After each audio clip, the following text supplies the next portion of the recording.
Aleluia. Quantos querem ouvir uma palavra da parte de Deus? Diga amém. Aleluia. Deuteronômio, capítulo de número 8, a partir do versículo 11, peço a toda a comunidade que se posicione de pé.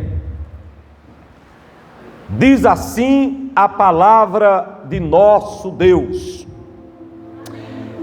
guarda-te para que não te esqueças do Senhor teu Deus,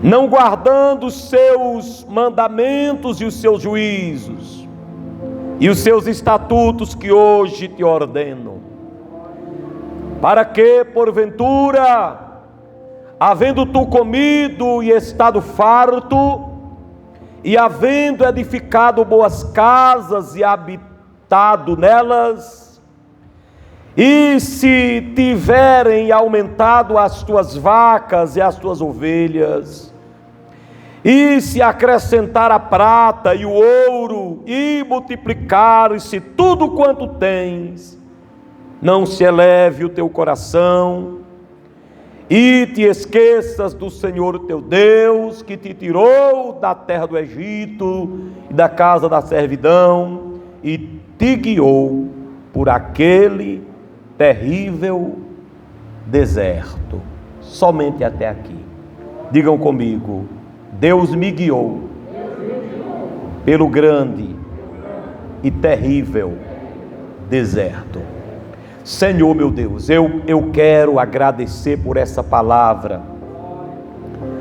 Essa palavra me orienta, esta palavra me sustenta, esta palavra me guia. Esta palavra é a razão da minha vida, esta palavra é a razão da igreja, esta palavra é a razão de sermos crentes, esta palavra é a razão do nosso respirar, essa palavra é a razão de estarmos aqui. Por isso, fala conosco no nome de Jesus. Amém. Podem sentar. Eu quero trazer hoje a segunda parte da mensagem sobre o propósito de Deus no deserto. Os propósitos de Deus ao permitir que você ande no deserto. Esse texto que ora acabamos de ler nos informa que nós não estamos sozinhos no deserto. Às vezes pensamos que estamos sozinhos. Igualmente Pedro disse: a promessa de Deus, às vezes a julgamos demorada. Não significa que é demorada, significa que nós a julgamos demorada. Aos nossos olhos, as promessas de Deus custam, demoram a se cumprir. Aos nossos olhos, muitas vezes está tudo desorganizado, mas aos olhos de Deus está tudo dentro do seu controle.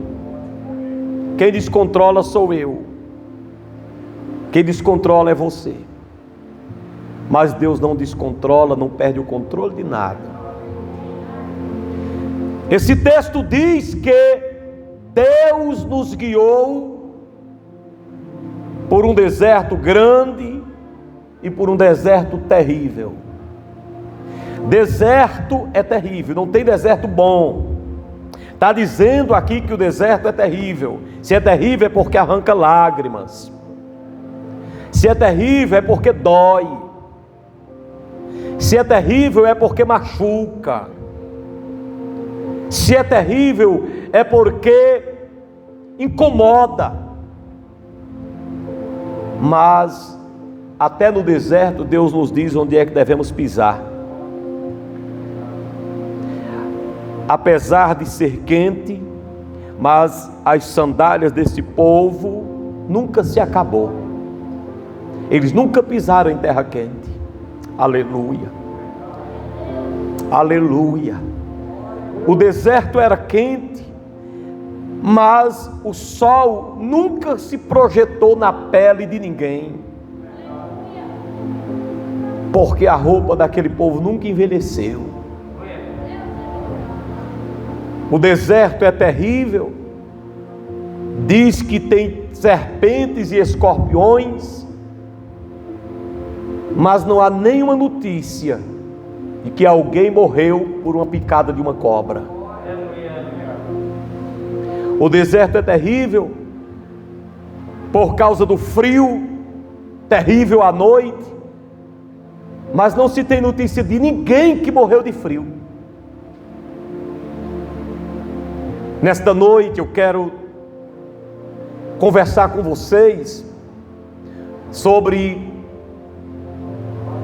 o seguinte pensamento: Deus nos conduz a um deserto, segundo a Bíblia, com o propósito de ver cada um de nós desenvolvermos uma dependência exclusiva dEle. Vê se dá para você computar isso aí. Deus está permitindo você passar nesse deserto com o propósito de fazer você desenvolver uma dependência exclusiva dEle. Porque Deus sabe que nós somos tendenciosos a confiar em tanta coisa. O texto que ora acabamos de ler diz que quando você sai do deserto, nunca diga que você saiu do deserto por causa de sua força. Então, se você entender que não saiu do deserto pela sua força, significa dizer que você entendeu que você saiu do deserto por causa de alguém. Significa dizer que no deserto você desenvolveu uma dependência total de Deus. Quando Asaf era bem pequenininho, eu mandava ele ir lá para o pé da parede aqui e correr e pular em cima de mim. E ele nunca disse: e se eu cair? Ele corria e pulava. Por que ele pulava? O problema muitas vezes é que nós crescemos demais a mente e paramos de depender. Você acha que se eu falar hoje com Asaf para ele pular de novo, ele pula? Porque ele cresceu. Ele raciocina demais agora. Agora ele é racional. Acontece a mesma coisa entre nós e Deus. Quando nós somos a criança que Deus quer que a gente seja, a gente pula nas mãos de Deus toda hora. Agora o tempo passa e a gente começa a computar certas coisas, começa a raciocinar demais, e nunca mais que a gente quer depender totalmente de Deus. Mas o deserto é uma forma de Deus causar em nós essa dependência. Depois do deserto nós temos que abrir a boca e dizermos assim: foi Deus quem nos sustentou lá. Eu quero dizer a você, em primeiro lugar, nesta noite, dentro dessa dependência, que Deus prepara mesa no deserto. Pode depender dele. Aleluia.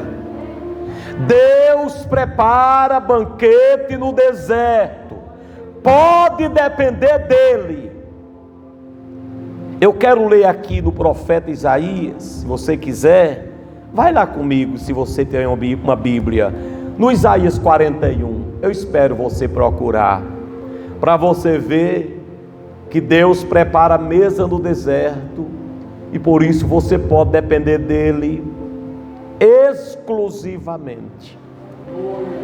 capítulo 41 do profeta Isaías, versículo de número 18 e versículo de número 19, diz assim a palavra do Senhor. Quem não conseguiu abrir, escute, que diz assim: o Senhor diz: eu abrirei rios em lugares altos e fontes no meio dos vales. Aleluia! Tornarei o deserto em tanque de água e a terra seca em mananciais. Só isso. O 19 ainda vai dizer muito parecido, mas eu preciso só do 18. Que coisa linda. Então você pode olhar no deserto, pode parar no deserto que você está, que você vai ver essa provisão toda de Deus aqui, no deserto que você está passando. Eu vou ler de novo. Quem está dizendo é o Senhor. Ele diz assim: eu abrirei rios em lugares altos. Vale um amém. Fontes no meio dos vales. Tornarei o vosso deserto em tanques de águas e a terra seca em mananciais. Aplauda essa palavra lida aí. Aleluia. Bendito seja o Senhor. Esse deserto teu, meu irmão, vai se tornar em mananciais. Pode ter certeza. Deus é perito em operar no deserto. Dependa de Deus no deserto e diga: Deus, prepare a comida para hoje. Prepare o que eu preciso para este mês. Se você depende dele, sabe que o descanso de Deus vem. Eu fico aqui a imaginar dia 1º de dezembro, a festa é o mês inteiro, cada festa se gasta absurdamente, e a igreja, o bispo, não tem dinheiro junto. Não aparenta um motivo para desespero, porque os pregadores não já foram convidados, a festa não já foi anunciada.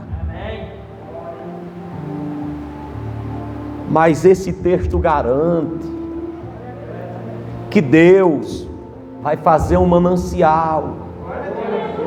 Esse texto garante que Deus não vai nos deixar na mão nunca.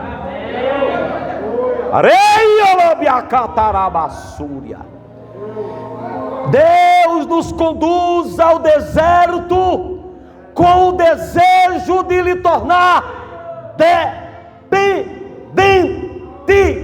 só dele. Ele garante a mim, então eu só desisto de algo. Só desisto no deserto se minha confiança não estiver nisso aqui, mas a minha está e a tua também. Se a tua confiança está no Senhor, diga comigo: a minha vitória vai chegar no deserto.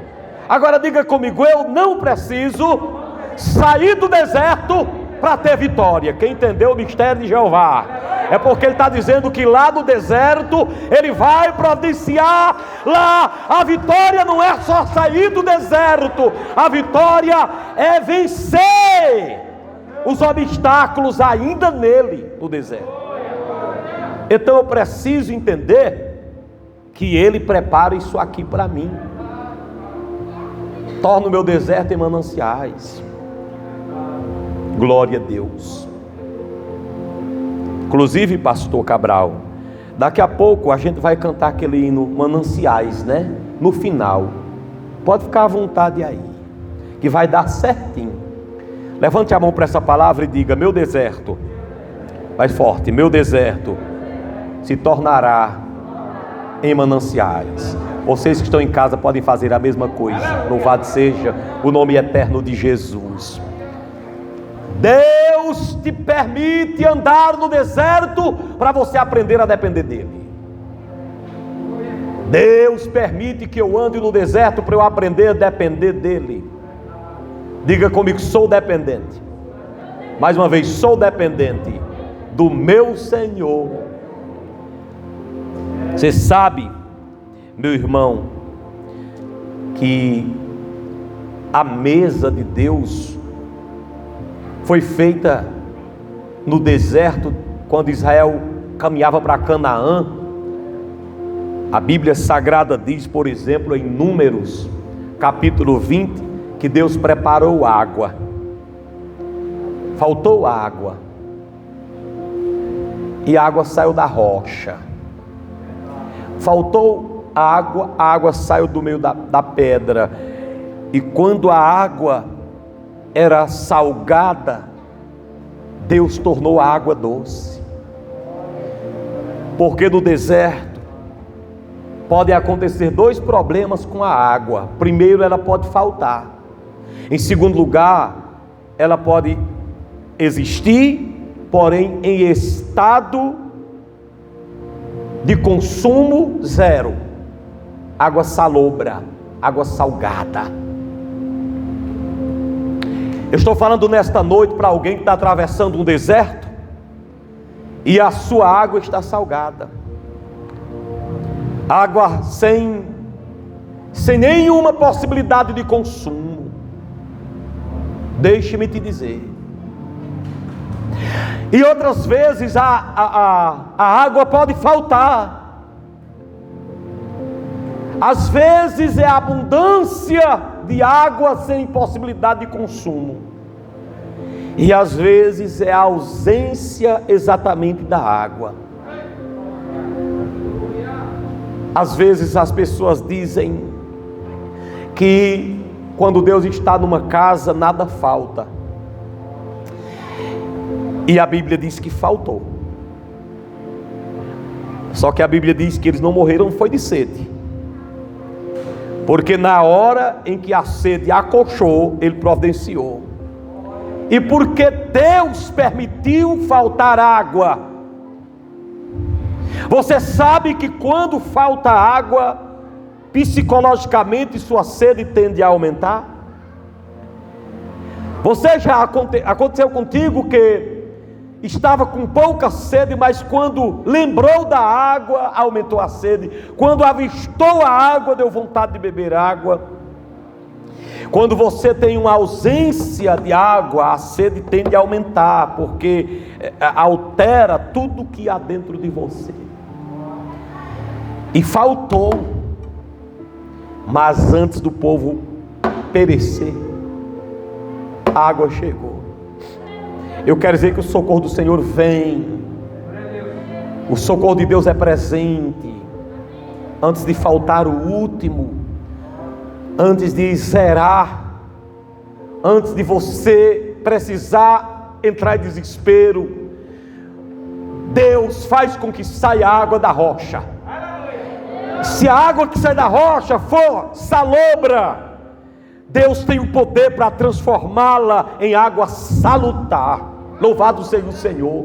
E Deus providenciou água no deserto. Deus providenciou comida no deserto. No deserto Deus foi perito em mandar dois tipos de comida.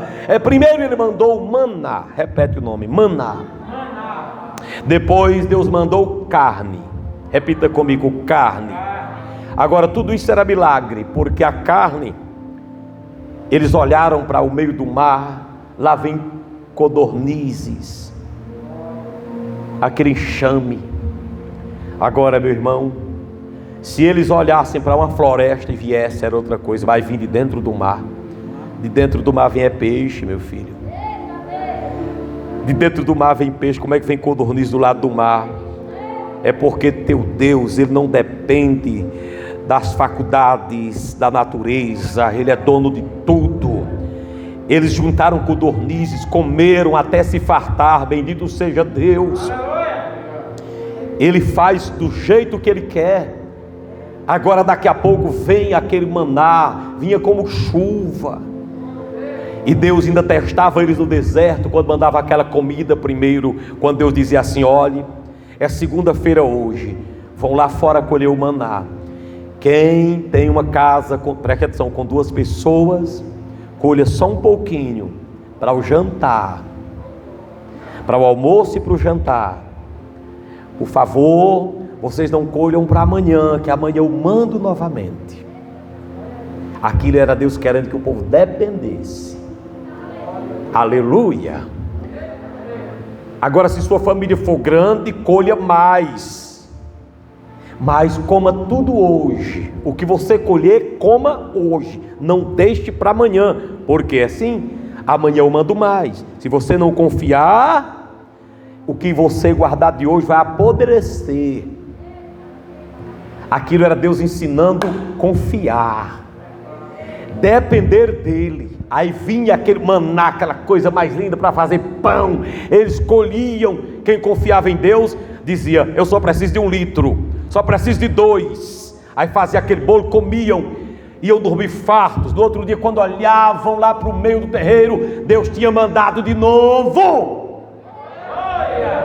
Quem tinha guardado tinha apodrecido e ficava com vergonha na frente dos outros crentes, porque não tinham dependido de Deus. Deus quer que eu dependa dele. O que eu preciso, Ele tem para dar. Ele quer que eu faça isso, que eu dependa dele. Amanhã tem mais maná. E para recordar uma coisa que eu disse há muitos anos, alguns aqui vão se lembrar. Por que maná? Vocês sabem que no original a palavra maná significa uma pergunta? Você sabe que maná no original é uma pergunta? Maná no original é: o que é isso? Amanhã virá provisão na tua vida, milagrosamente. E Deus manda maná, porque maná é uma interrogação. Quem olha de fora vai dizer: como foi que essa pessoa recebeu isso?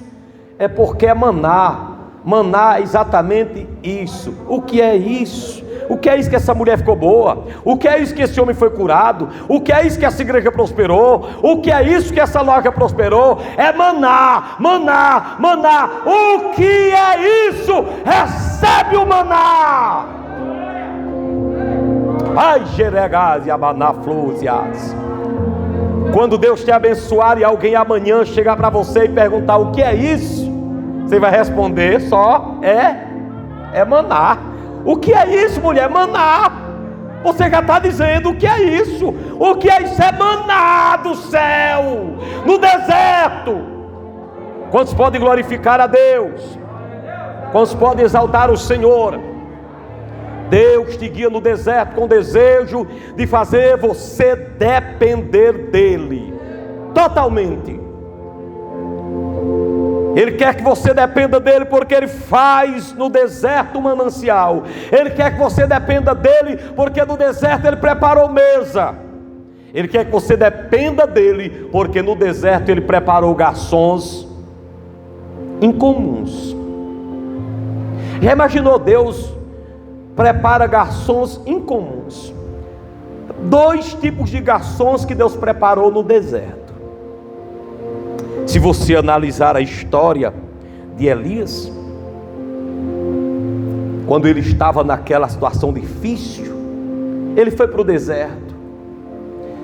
As pessoas estavam morrendo de fome. 1 de Reis 17, 18, vai andando aí aquela história toda. Ele estava lá sem nada. Lá para a tarde mais horas, Deus manda um garçom trazer comida. Daquele dia o garçom foi um urubu. Um corvo é um tipo de um urubu. E diz que ele trouxe comida quente. Já imaginou você ser servido por um urubu? Já imaginou? Deus dizia: olha, quem vai levar a comida hoje lá é um corvo. Agora eu vou te falar uma coisa aqui, preste atenção. Que garçom! Agora você sabe que o garçom, o senhor corvo, o que foi que ele trouxe para eles comer? Agora tu sabe o que é a coisa que mais o corvo gosta de comer? Mistério. A coisa que mais um corvo gosta de comer é carne. E Deus mandou quem gostava de carne trazer carne. Como foi que aquele corvo não comeu aquela carne? Diga comigo, é mistério. Meu Deus do céu! É porque as obras de Deus são misteriosas, meu irmão. Deus manda a sua palavra lá do deserto, e lá tem um corvo que gosta de carne, ave de rapina que gosta de comer carne. E Deus disse: olha, você hoje não vai comer carne, você vai servir carne. O mistério que Deus tem na tua vida é grande, minha irmã. A obra que Deus vai fazer na tua vida vai ser admirável. Se prepara, que Deus está mandando garçom para cuidar de você no deserto. Será se aquele urubu, será se aquele corvo teve vontade de comer aquela carne? Eu não sei. Será se Deus fechou o apetite do corvo? Eu não sei. Eu só sei que ele trouxe a carne assada, né? Trouxe a carne para o profeta. Deus está mandando carne para você, viu? Agora, por que Deus não mandou farinha? Porque o profeta estava fraco, e quem está fraco, se comer farinha, fica pior. Deus disse: vou mandar logo carne que tem energia. Deus é sábio. Bispo, e se Deus mandasse farinha, do ponto de vista humano, aquela farinha não iria funcionar. Mas Deus poderia também colocar o poder na farinha, que Ele pode fazer qualquer coisa. Mas naquela hora Deus quis agir pela lógica. Porque Deus é assim: se Ele quiser agir pela lógica, Ele age. E se Ele não quiser, Ele é ilógico. Ele não tem obrigação de entrar na nossa lógica, porque Ele não cumpre agenda, currículo nosso. Ele é totalmente independente. É o único ser que age independentemente, e é a causa sem ser causado. Mas em último lugar, Deus se vale também de um outro tipo de garçom. Está no Novo Testamento, capítulo 4 de São Mateus. O garçom ali já é anjo. Jesus estava 40 dias e 40 noites sem comer. Não sem comer e sem beber, era só sem comer. E Jesus estava no deserto 40 dias. Fisicamente Jesus estava fraco. O diabo chega lá, diz que o Espírito Santo leva Jesus para o deserto, e Jesus ali tem fome no deserto. Jesus estava ali e o diabo tentou ele por 40 dias. E a conversa do diabo é: transforma essas pedras em pães, tu não está com fome? Vamos, você não disse que tem, não disseram que você tem poder assim? Transforme essa pedra em pão. Jesus resistiu a Satanás. A Bíblia Sagrada diz que no fim da resistência de Jesus ao diabo, no deserto, diz Mateus capítulo 4, verso 11: vieram os anjos de Deus e o serviram. E como foi que aqueles anjos serviram a Jesus? É claro que foi com comida, é claro que foi com alimento. E por que Jesus não comeu para obedecer à proposta do diabo? É porque Jesus não depende do diabo. Você nunca deve depender do diabo, você deve depender de Deus. Jesus sabia que na hora certa Deus mandaria comida, e os garçons que vieram foram anjos. Eu profetizo que Deus vai mandar anjos nessa noite aqui, para providenciar. Dependa de Deus. Eu quero terminar essa palavra perguntando a você se você acredita nela. Olha, deixa eu dizer para você, para a gente poder orar. Há muitos anos, eu comprei um carro, era um Fiat Uno, pretinho. Quando eu fui comprá-lo, o dono disse: olha, o único defeito desse carro é que ele não passa a marcha, terceira marcha. O senhor coloca a primeira, coloca a segunda, embale e joga a quarta. E aquilo eu me acostumei. Aí um dia eu disse assim: eu ainda vou juntar dinheiro para ajeitar essa terceira. Meu sonho era colocar a terceira, mas para mim nem existiria mais terceira, que eu me acostumei tanto passar da segunda para a quarta. Aí um dia eu cheguei em uma casa de uma pessoa minha. Eu estava com um pouquinho de dinheiro no bolso. Meu desejo era ajeitar aquele carro. E quando eu ia saindo, o Espírito Santo disse: pegue esse valor e dê a esta pessoa. Sabe daquela hora que você interroga se é Deus que está falando mesmo? Será se é Deus que está falando, meu Senhor, que eu estou juntando? Eu preciso da gente essa marcha, a terceira. E aquela voz: pega o que está em teu bolso e dá para essa senhora.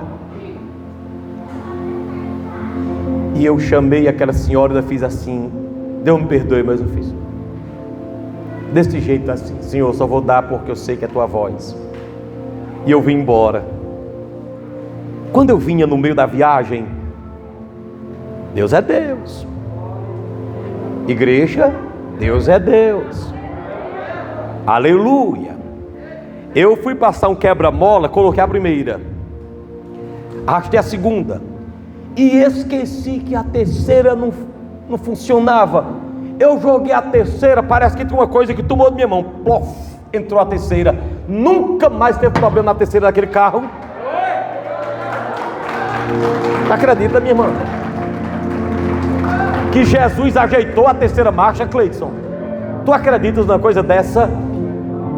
Nunca mais que deu problema. Deus é minha testemunha que isso não é história de carochinha. Aconteceu comigo. Deus prepara tudo o que eu preciso, meu irmão. Deus é Deus de provisão.